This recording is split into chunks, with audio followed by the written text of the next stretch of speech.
Selidiki aku, lihat hatiku, apakah ku sungguh mengasihimu, Yesus, Kau yang Maha Tahu dan menilai hidupku. Tak ada yang tersembunyi bagimu. Telah kulihat kebaikanmu yang tak pernah habis di hidupku. Ku berjuang sampai akhirnya Kau dapati aku tetap setia.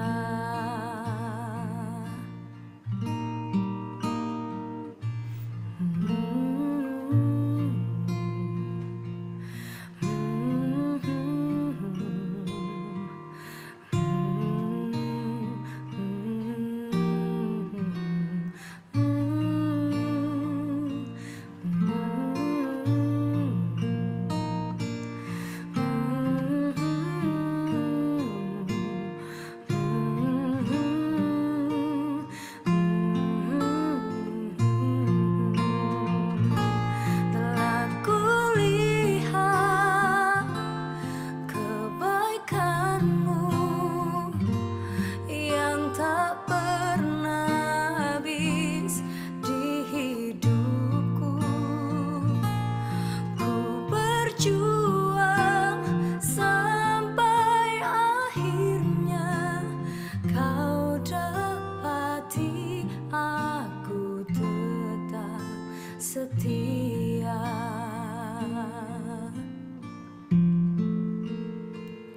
Selidiki aku,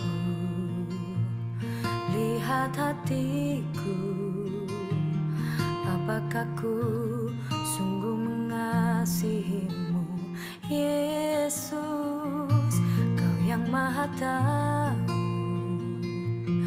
dan menilai hidupku. Tak ada yang tersembunyi bagimu. Telah kulihat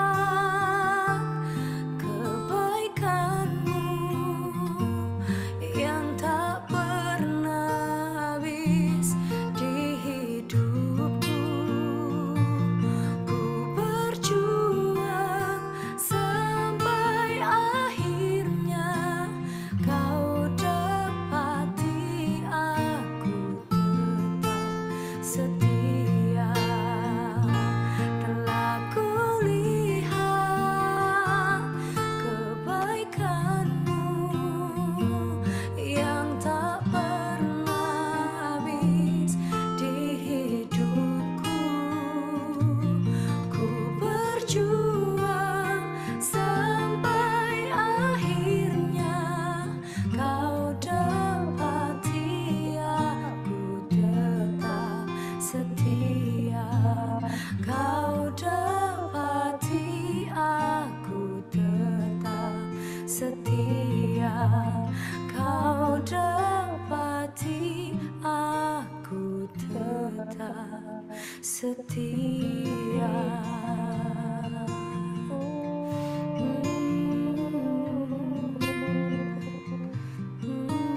Kau dapati ku tetap setia. Telah kulihat segala kebaikanmu, telah kulihat segala pertolonganmu. Biarlah Engkau dapati kami tetap setia, Bapa. Engkau yang menyelidiki segenap hati, segenap jiwa, segenap akal budi kami, apakah mata kami tertuju kepadamu dan setia kepadamu. Bapa di surga, kami merasakan hadirat-Mu pada pagi hari ini. Mengenal-Mu, mempelajari firman-Mu, membuat kami sungguh dibaharui Tuhan. Dan ajar kami, selidiki hati kami, supaya kami melakukan apa yang menjadi ketetapan-ketetapan Tuhan yang bermanfaat bagi jiwa roh kami. Biarlah firman Tuhan yang berkuasa menyelamatkan jiwa kami, memenuhi kehidupan kami. Haleluya. Amin. Shalom, selamat pagi sahabat GCC yang diberkati oleh Tuhan Yesus Kristus. Mari kita datang kepada Tuhan dengan menyelidiki hati kita. Saudara, sebelum kita lebih lagi, saudara, kita mau berkata-kata firman, kita harus menyelidiki hati kita. Apakah kita sungguh berkenan di hadapan Tuhan? Apakah kita itu sudah melakukan apa yang Tuhan mau? Sebelum kita berkata-kata, menyampaikan firman, Tuhan saya selalu berkata, koreksi diri saya Tuhan. Apakah saya itu betul-betul berkenan kepada Tuhan? Sebab menjadi seorang pemberita Injil bukanlah perkara mudah. Karena kita dituntut banyak, karena kita mengetahui banyak. Kita menerima banyak, kita dituntut banyak. Nah, saudara, kalau kita menerima sedikit, kita dituntut sedikit. Karena dari apa yang kita ketahui, kita dituntut, kamu jadi role model enggak? Kamu menjadi teladan tidak? Di dalam setiap perkataanmu, kebenaran yang kita ketahui, itu harusnya memerdekakan kita terlebih dahulu sebelum kita sampaikan kebenaran itu kepada orang lain. Sebab kebenaran yang kita ketahui itu saudara harus bisa membuktikan bahwa Yesus yang kita percaya adalah Yesus yang benar, adalah Yesus anak Allah yang hidup, bahwa Yesus itu, ya kita katakan begini, pasca Yesus sudah bangkit. Jikalau Yesus tidak bangkit, sia-sialah kepercayaan kita. Makanya saudara, kita itu dihakimi dari apa yang kita percayai. Dihakimi dari apa yang kita percaya, kita harus melakukannya. Dan orang-orang akan menilai apakah kita itu menjadi garam, apakah kita itu menjadi terang atau tidak. Nah saudaraku yang diberkati oleh Tuhan Yesus Kristus, hendaklah damai sejahtera Kristus itu memerintah di dalam hatimu. Karena untuk itulah kita dipanggil untuk membawa damai sejahtera. Dan kalau kita sebagai hamba Tuhan, kalau kita sebagai anak-anak Tuhan tidak membawa damai sejahtera, dari hidup kita tidak menjadi teladan. Nah saudara, apakah manfaatnya di dalam kehidupan kita? Mari pada pagi hari ini kita akan belajar kebenaran firman Tuhan. Matius 7 ayat 1 hingga ayat 5 memberitakan tentang hal menghakimi. Saudara, kita tidak dipanggil untuk menghakimi secara tidak adil. Dan firman Tuhan katakan, kalau kita menghakimi, kita tidak melihat balok yang ada di depan mata kita. Padahal kita melihat kesalahan orang lain yang mungkin kecil, tapi kita melihat kesalahan orang lain yang begitu kecil, padahal kesalahan kita lebih besar. Ya, satu jari menunjuk, 4 jarinya balik lagi ke kita. Jadi sebelum kita menghakimi orang lain, sebelum kita menyampaikan kebenaran, pastikan kita sudah dijudge dulu oleh kebenaran firman Tuhan. Supaya kita dapat menerima kebenaran itu secara adil di dalam kehidupan kita. Amin. Pagi hari ini firman Tuhan mengajarkan kita tentang hal menghakimi. Hal menghakimi dalam Matius 7 ayat 1 hingga ayat yang kelima. Saudara, kita mengenal ada satu jabatan hakim yang tugasnya untuk memberikan penghakiman kepada orang lain. Jadi hakim itu tugasnya dia duduk di kursi pengadilan, dia itu mendengarkan tuntutan dari seorang jaksa. Lalu ketika dia mendengar tuntutan dari seorang jaksa, ada orang yang duduk di kursi pesakitan, menanti untuk dihakimi, menanti untuk diadili. Orang ini bisa benar, orang ini bisa salah, yang kebanyakan kenapa dia dituntut, dia dianggap bersalah. Dia dianggap bersalah, lalu para jaksa akan membacakan tuntutannya. Kamu telah mencuri, makanya tuntutan kepadamu itu 3 tahun penjara, seperti itu. Dan tugas dari seorang jaksa, dia itu memberikan satu analisa tentang kesalahan-kesalahan dari seorang terdakwa. Nah, saudaraku yang diberkati, seorang terdakwa, dia harus ditunjukkan kesalahannya kalau dia memang salah. Tapi ada seorang pengacara, seorang pembela dari seorang terdakwa ini. Dia bertugas untuk mempelajari hukum-hukum dan aturan untuk membuktikan kalau dia bersalah, sampai sejauh mana dia bersalah. Dan kalau dia bersalah, sampai sejauh mana dia mendapat toleransi penghukuman. Dan kalau dia sesungguhnya tidak bersalah, pengacara itu bertugas untuk membela dia supaya dia dibebaskan. Ataupun kalau dia bersalah, dia berhak untuk dibela sampai dia mendapatkan hukuman yang seringan mungkin, yang seadil-adil mungkin. Lalu tugas hakim adalah apa, saudara? Tugas hakim adalah mendengarkan jaksa dan mendengarkan terdakwa, serta mendengarkan pembela. Lalu hakim itu yang mengambil keputusan. Apakah tuduhan itu benar? Apakah terdakwa itu mampu membela diri dengan proper? Dan apakah pembelaan dari pembela itu sanggup untuk mengubah keputusan hakim di dalam memberikan keringanan. Nah, saudaraku yang diberkati oleh Tuhan Yesus Kristus, hari ini kita akan belajar hal menghakimi dari Matius 7 ayat 1 hingga ayat yang kelima. Jadi tugas sebagai seorang hakim itu sesungguhnya ada seorang yang dipilih untuk memiliki jabatan hakim. Nah, kalau di akhir zaman, Yesus Kristuslah yang dipilih sebagai hakim. Dia hakim yang adil, dia akan menuntut, dia akan mengambil keputusan orang hidup dan orang yang benar, dan orang yang akan mengalami kematian yang kedua untuk selama-lamanya atau tidak. Nah, saudaraku yang diberkati, mari kita baca kebenaran firman Tuhan ini. Dari Matius 7 ayat 1 hingga ayat yang kelima. Kita dipanggil untuk tidak menghakimi. Jangan kamu menghakimi supaya kamu tidak dihakimi. Karena dengan penghakiman yang kamu pakai untuk menghakimi, kamu akan dihakimi dan ukuran yang kamu pakai untuk mengukur akan diukurkan kepadamu.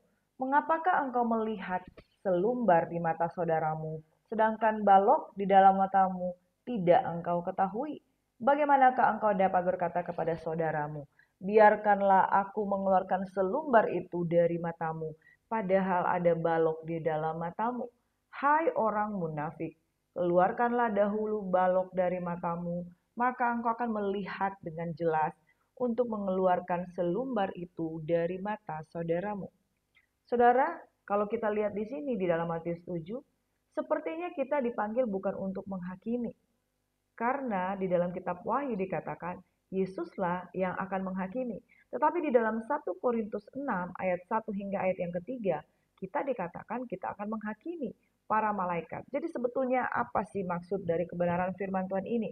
Kalau kita baca bahwa sekali lagi khotbah di atas bukit, Yesus mengajarkan tentang hal berpuasa, hal berdoa, hal di dalam kekhawatiran, dan hal juga menghakimi. Ini yang Tuhan ajarkan di atas bukit, khotbah di atas bukit. Kenapa Tuhan Yesus mengajarkan tentang jangan kamu menghakimi?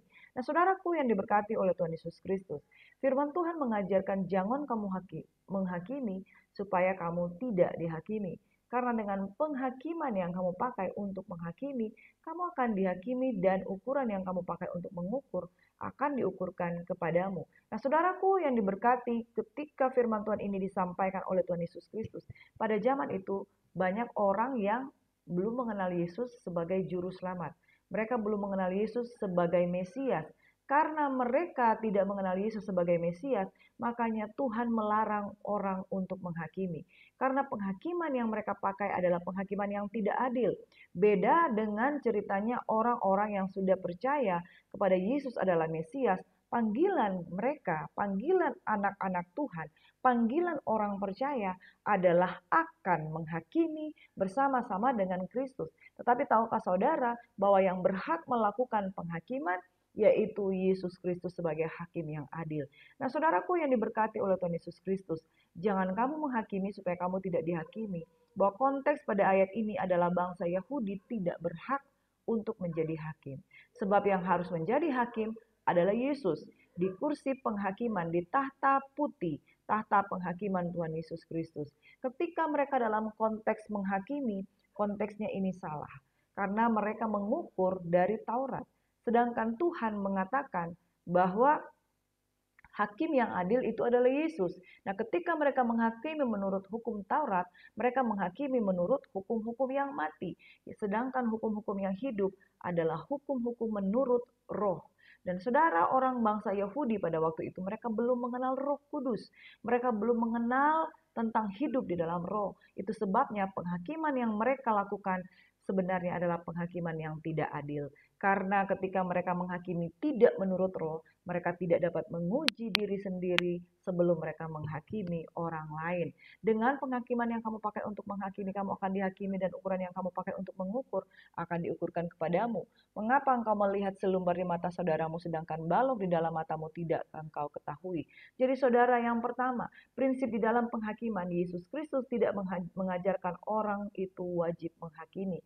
Karena ketika menghakimi tanpa Kristus, tanpa kebenaran, tanpa Roh Kudus, maka orang akan menghakimi dengan sikap yang salah. Jadi yang pertama, kita tidak boleh menghakimi karena jikalau kita menghakimi di luar Kristus, maka kita akan menghakimi dengan kedagingan.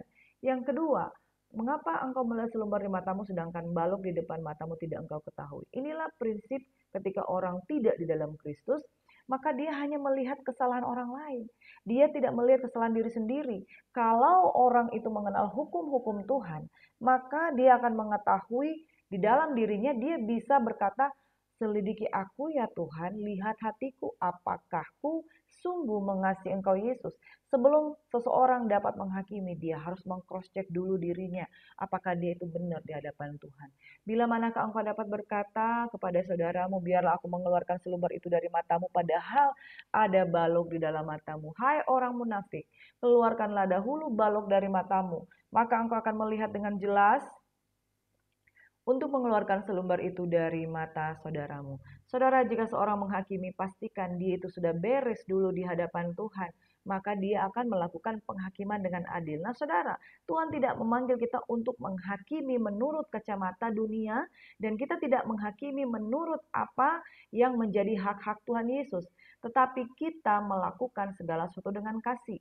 Karena itu firman Tuhan katakan, kamu menghakimi, tapi kamu masih ada selumbar di matamu, balok di matamu jauh lebih besar. Jadi saudara, ketika kita berkata-kata menghakimi atau menasihati orang dengan baik, kita harus banyak-banyak meng-cross-check diri kita terlebih dahulu. Nah saudara, mari kita lihat pandangan tentang menghakimi. Ada dua sikap gereja yang salah, yang ekstrim dalam hal penghakiman. Itu terjadi pada saat kita melihat orang-orang jatuh di dalam dosa. Ada seorang hamba Tuhan menurut Yohanes Luni Tumanan berkata, gereja akan kesulitan dan bingung menentukan sikap. Pada waktu jemaat Tuhan bersikap jatuh dalam dosa, dua sikap ekstrim yang dilakukan gereja. Yang pertama, gereja karena takut menghakimi, gereja tidak menentukan sikap, dia memilih sikap ekstrim yaitu membiarkan. Membiarkan orang jatuh dalam dosa karena takut menegur, takut membuat mereka tersinggung. Nah saudara, apakah penghakiman itu perlu di dalam gereja? Apakah penghakiman yang benar itu dalam gereja itu seperti apa? Apakah Yesus betul-betul melarang orang menghakimi? Sudah saya katakan tadi bahwa Yesus melarang bangsa Yahudi menghakimi karena mereka belum percaya Yesus, mereka belum mengenal kebenaran sesungguhnya. Mereka tidak dapat menghakimi orang lain dengan Taurat yang ada pada mereka karena hati mereka belum diubahkan. Hati yang diubahkan hanya melalui ketika kita menerima roh Tuhan. Yeskiel 36 ayat 26 berkata, kamu akan menerima, aku akan memberikan kamu hati yang baru dan roh yang baru di dalam batinmu. Aku akan memberikan kepadamu hati yang taat dan menjauhkan daripadamu hati yang keras. Nah saudara, bagaimana mungkin kita memberitakan kebenaran, keadilan, dan menghakimi dengan adil jikalau hati kita sendiri belum mengalami pembaharuan. Itu sebabnya Yesus melarang untuk menghakimi. Tetapi di dalam 1 Korintus 6 kita dipanggil untuk mengajarkan dan menghakimi dengan adil menurut hukum Tuhan. Karena kita juga akan menghakimi para malaikat. Jadi bagaimana sikap gereja? Gereja tidak boleh memegang prinsip ekstrim yang salah. Yaitu ketika ada jemaat Tuhan yang jatuh di dalam dosa, maka karena takut menghakimi, takut menegur, takut membuat jemaat tersinggung, gereja ekstrim di dalam menentukan sikap, yaitu yang pertama, sikap ekstrim yang pertama itu gereja kompromi. Yang kedua, saking gereja sangat membenci dosa, gereja juga membenci orang-orang yang melakukan dosa dan menghakimi dengan tidak adil dan menghakimi dan mengusir orang-orang yang jatuh dalam dosa sehingga akibatnya terjadi dualisme dalam gereja. Banyak gereja yang lalai menerapkan disiplin masa kini karena takut dianggap bertentangan dengan kasih dan dapat mengakibatkan perpecahan dan perselisihan dalam jemaat. Banyak orang memandang disiplin gereja sebagai kutukan daripada melihatnya sebagai cinta. Gereja yang ekstrim di dalam menyampaikan teguran tentang dosa, gereja ini terjebak di dalam menghakimi yang tidak adil. Dan kedua sikap ekstrim ini harusnya kita dapat eliminir saudara, supaya kebenaran bisa dinyatakan dengan baik. Rasul Paulus adalah contoh hamba Tuhan yang memberikan teguran yang keras, teguran yang nyata, dan saudara dan jemaat Tuhan itu terus bertumbuh. Rasul Paulus bukanlah seorang yang kompromi. Dia begitu marah ketika Barnabas bermaksud membawa Yohanes yang disebut Markus yang telah meninggalkan mereka. Dia dengan tegas tinggalkan orang-orang yang seperti itu. yang tidak mau setia di dalam mengikuti Tuhan dan meninggalkan teman pelayanannya.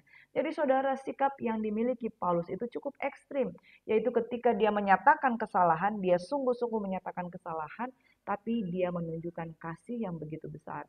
Jadi saudara, apakah sikap menghakimi itu salah?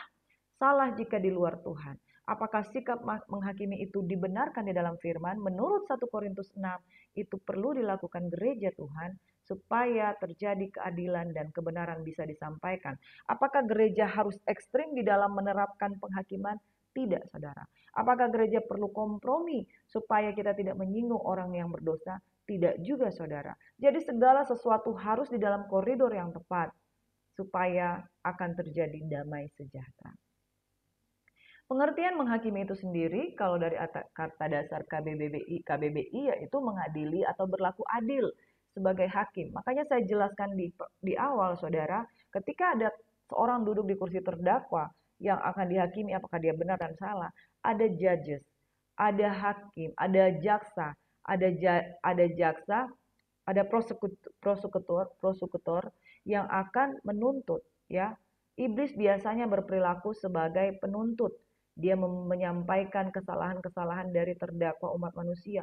Lalu ada Roh Kudus sebagai pembela, ya, sebagai pengacara yang agung, sebagai pembela yang adil, dan ada Kristus Yesus yang menghakimi dengan benar, dan Yesus menempatkan gereja untuk menghakimi dengan benar dalam rangka menyampaikan pengajaran-pengajaran teologi yang benar. Nah, saudara, penghakiman itu kalau menurut bahasa Yunani itu krino mengandung maksud. Mengkritik, mengecam, menilai, mengkritisi, memilah, memisahkan, mendiskriminasi, membedakan yang baik dan yang jahat, benar dan salah, menyaring dan menganalisa bukti yang benar. Alkitab versi Sabda berkata bahwa menghakimi suatu perbuatan atau tindakan yang dilakukan dengan sengaja untuk mengkritik, mengecam, menilai, mengkritisi, memilah, memisahkan, mendiskriminasi, membedakan baik yang jahat, menyaring, dan menganalisis bukti yang benar terhadap seseorang. Jadi saudara, perlu untuk dianalisa apakah seseorang itu salah atau benar. Nah, gereja Tuhan, ketika kita menjadi pengajar, bagaimana mungkin kita dapat mengajarkan sesuatu pengajaran yang benar kalau kita tidak berkaca dari satu tugas gereja untuk menuntun orang pada kebenaran. Jadi kita menganalisa. Kita menganalisa kesalahan-kesalahan yang mungkin terjadi di gereja dan kita belajar kebenaran firman dan kita sampaikan. Sekali lagi, teguran yang nyata lebih baik daripada kasih yang tersembunyi dan motivasinya adalah kasih, motivasinya adalah untuk membangun. Di dalam 1 Korintus 6 ayat 1 hingga 3 berkata, apakah ada seorang di antara kamu yang jika berselisih dengan orang lain berani mencari keadilan pada orang-orang yang tidak benar dan bukan pada orang-orang kudus? Atau tidak tahukah kamu bahwa orang-orang kudus akan menghakimi dunia? Dan jika penghakiman dunia berada di dalam tangan kamu, tidakkah kamu sanggup untuk mengurus perkara-perkara yang tidak berarti? Tidak tahukah kamu bahwa kamu akan menghakimi malaikat-malaikat? Jadi apalagi perkara-perkara biasa di dalam hidup kita sehari-hari. Jadi saudaraku, seperti yang saya sampaikan tadi, di dalam 1 Korintus 6, saudara, bahwa orang-orang kudus akan menghakimi dunia, dan jika penghakiman dunia berada di tangan kamu, tidakkah kamu sanggup untuk mengurus perkara-perkara yang tidak berarti? Nah ini saudara, orang-orang kudus dipanggil untuk menghakimi para malaikat.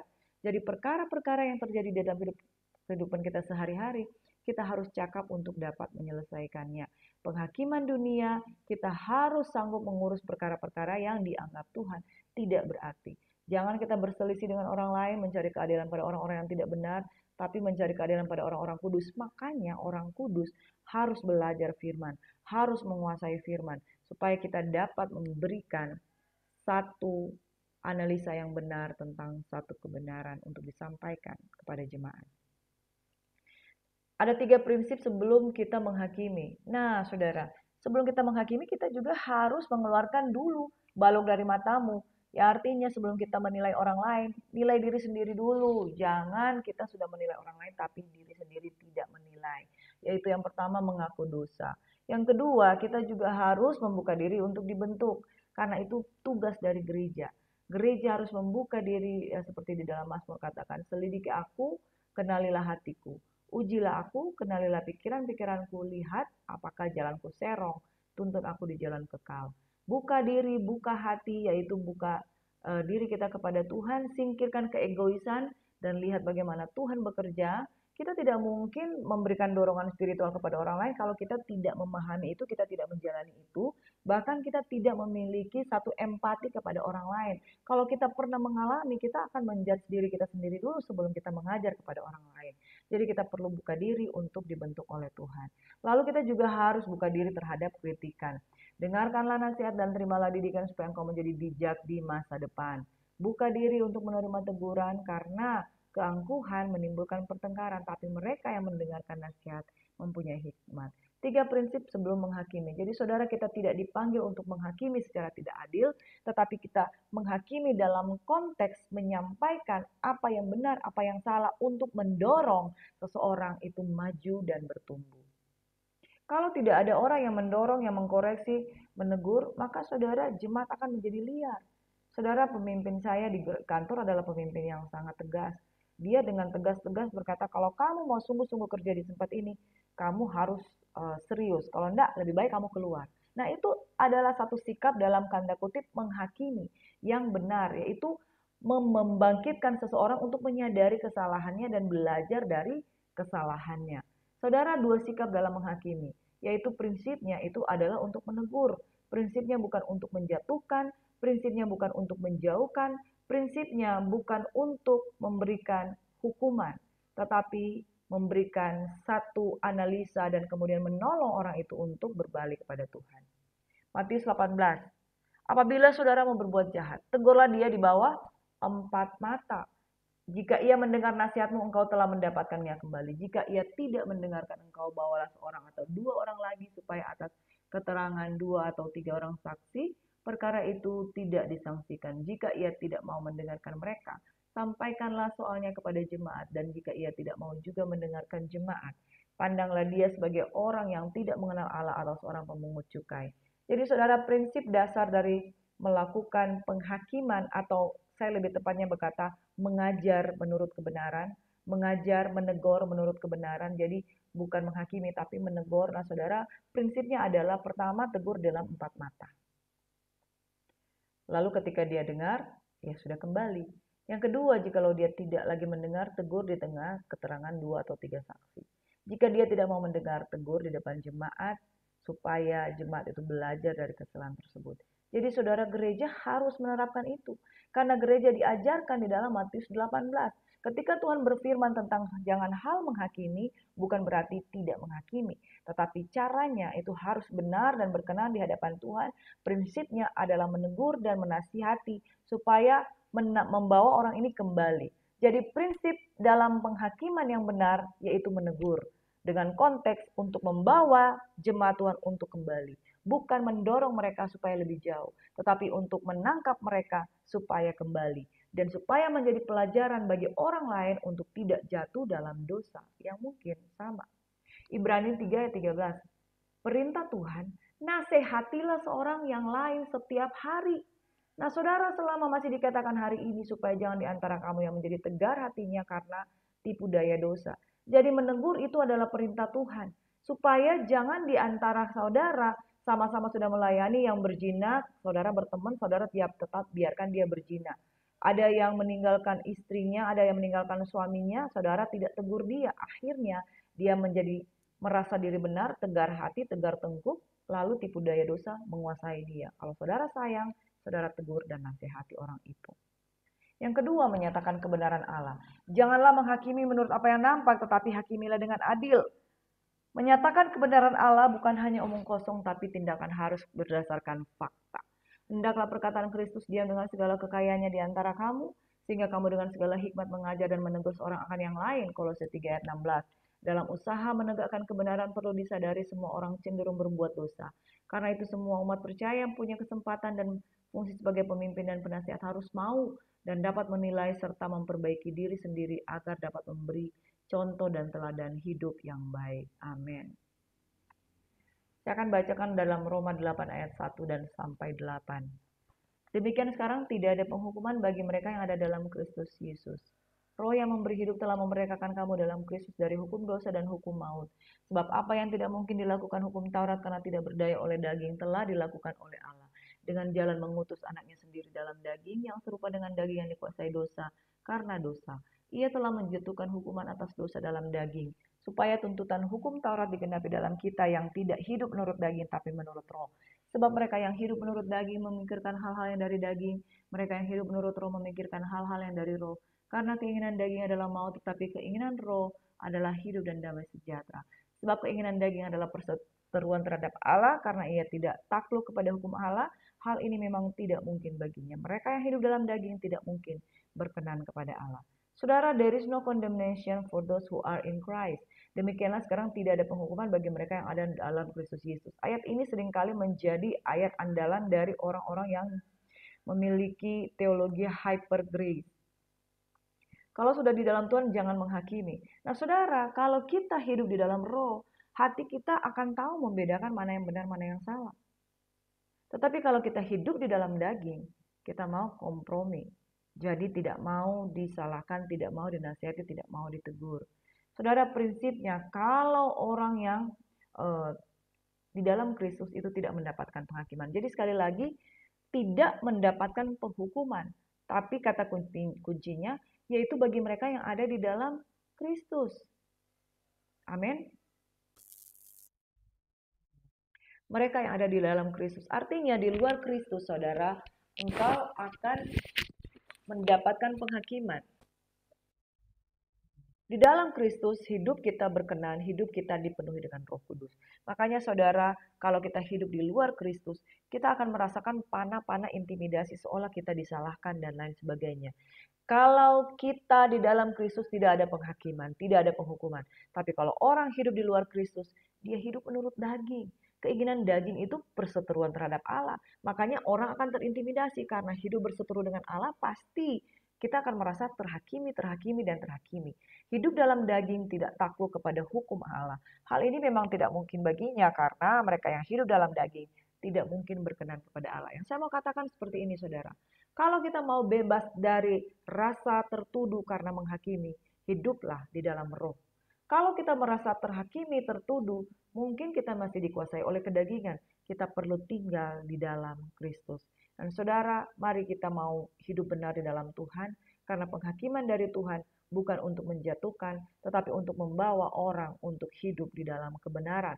Nah saudara, therefore there is now no condemnation for those who are in Christ. Jadi saudara, jikalau saudara tidak ingin dihakimi, tinggallah di dalam Kristus. Dan jikalau saudara mau menghakimi, lihat dulu apakah kita itu sudah bersih di hadapan Tuhan. Karena penghakiman itu tujuannya untuk membawa umat Tuhan itu kembali mengasihi Bapa, kembali tinggal di dalam Tuhan, bukan untuk menjauhkan mereka dari kasih karunia Tuhan. Penghakiman dari Tuhan itu sifatnya adil dan tidak melakukan hukuman sebelum waktunya. Penghakiman daripada Tuhan ketika masih di dunia ini adalah sebuah kesempatan untuk memperbaiki kelakuan. Segala tulisan yang diilhamkan oleh Allah bermanfaat untuk mengajar, menasehati, untuk mendidik orang di dalam kebenaran, untuk memperbaiki kelakuan, dan mendidik orang untuk jalan di dalam jalan yang benar. Jadi Tuhan tidak menghukum kita pada waktu yang sekarang ini, tapi Dia mendidik kita di dalam kebenaran supaya kita hidup berkenan kepada Tuhan. Mari kita satu dalam doa. Bapa di surga, biarlah kami tidak melihat selumbar di mata saudara kami, padahal balok ada di mata kami. Janganlah kami menghakimi menurut ukuran manusia, tetapi menurut pandangan daripada Tuhan. Kami menegur apa yang salah, dengan demikian menuntun orang untuk hidup kembali kepada Tuhan, hidup dalam kebenaran. Kami percaya penghakiman daripada Tuhan itu adil, jikalau roh Tuhan ada pada kami. Kami tidak hidup menurut daging, karena kedagingan itu adalah perseteruan dengan Allah. Biarlah kami hidup menurut roh, sehingga penghakiman-Mu yang benar itu turun atas kehidupan kami. Kami sambut syukur Tuhan firman-Mu pada pagi hari ini, dan kami menyerahkan aktivitas kami sepanjang hari ini diberkati oleh Tuhan. Semua yang mengasihi Tuhan sama-sama katakan, haleluya. Shalom and God bless you. Tuhan memberkati. Biarlah engkau dahsyat di dalam Tuhan sepanjang hari ini. Engkau melayani Tuhan dalam pekerjaanmu, dalam aktivitasmu. Tuhan Yesus memberkati. God bless you.